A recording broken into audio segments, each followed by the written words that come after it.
hello लोगोफोर नै खुलुमबाय नै डिउटिया जाफिनबावलायबाय दहाय मर्निंनिया जाखांबायमोन माने मैया मोनसे भिडिअ होदोंमोन आरो आं रलिं खालामनायनि बेखौ सोंहरदों आरोखि अनेक मानसिया मा बुस्थु बियो मा खालामो बिजों होननानै बियो जाहैबाय नेचारेल राबार दे बे लिक्विडमोन बेखौ दा दाखा होबाय बिदि ट्रेयाव माने केमिकेल होनानै बेयाव दाखा होबाय ओमफ्राय बेखौ दा नै बै मेसिनाव नासिगोन आरो नानानै बेखौ शीट बानायसिगोन ओमफ्राय बेजों मा खालामो मा जायो बेबायदि सोंदों बेजों मा खालामो होनबा बे दुनियायाव बेनो सबसे इम्पर्टेन्टसिन बे नङाबानो गारि घोड़ा बन्द जागौमोन दानि जुगाव बेजों टायार टिउब ओमफ्राय एर'प्लेननि टायार टिउब बेफोर बेसेबांनाखि राबारनि प्रडाक्ट दं बेजों खालामनाय जायो 50,000 ता प्रडाक्ट खालामनाय जायो बे नैबे राबारजों मामुलि 50,000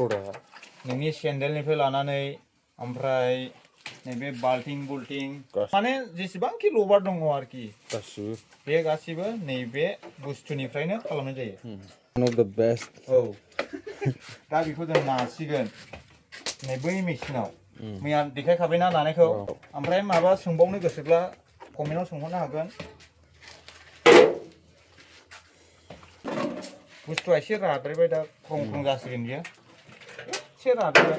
जेनेबा बे दै खम बारानि सायाव जायो नामा बिदि रानाया दा बिदि रानाया दै खम बारानि सायाव जाया बिदियावबो जायो जों थिगखौनो होखादोंमोन दैया बेखौ देरल' होदों दै DRCआ माने बहुद हेभिमोन आरो जेनेबा बै गाइखेर मथा पातला थालायोना बे बहुद मथामोन आरोखि बे गाइखेरानो गाइखेरखा गाइखेरनिफ्राय नैबेबायदि शीट बानायदों आरोखि मथाखायनो दा बियो थाबैनो राबाय आरोखि गाइखेर दाखायानो गाइखेर दाखा अजाया थेवबो नानोसै जाथ'सिगोन नैबे मापखौ बानायबाय नैबेखौ बानायबाय दे नैबे बिनि मापखौ नायनानै बेखौ खालामबाय बे जाबाय बियो ओमफ्राय बेखौ बेहाय खनथाम नागोन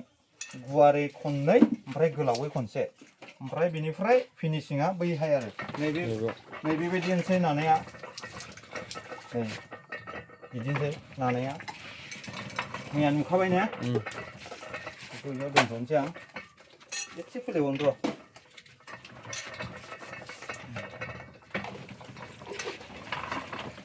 DRCआ नोगोद खराना थाबैनो राबाय नै बांद्राय वारनाय सोंबावला बुस्थुआ माने दैबो फसरनाय जायो बिदि खालामबा माने बेखौ नानानै बे दैखौ माबानाय जायो आरो सेबगारनायनि जेरै बै खुसेरखौ बिदि फसरा होनबा बेबायदि आरोखि बे दैखौ दा जों सेबगारगासिनो दं आरोखि ओमफ्राय नङाबाथ' राननाय नङा ना इयो ओमफ्राय जेनेबा दा बेयाव नाखांनानै नैबेयाव लास्ट होगोन नालाय ओमफ्राय बिनि उनाव फोरानखांनानै बेसेबां जायो बे अजना मोनसे फोरानखांनानै दा बेयो माबा जायो आधा केजि जायो ओमफ्राय अबेबा 600 ग्राम नैबे 600 ग्रामखौनो जागोन बियो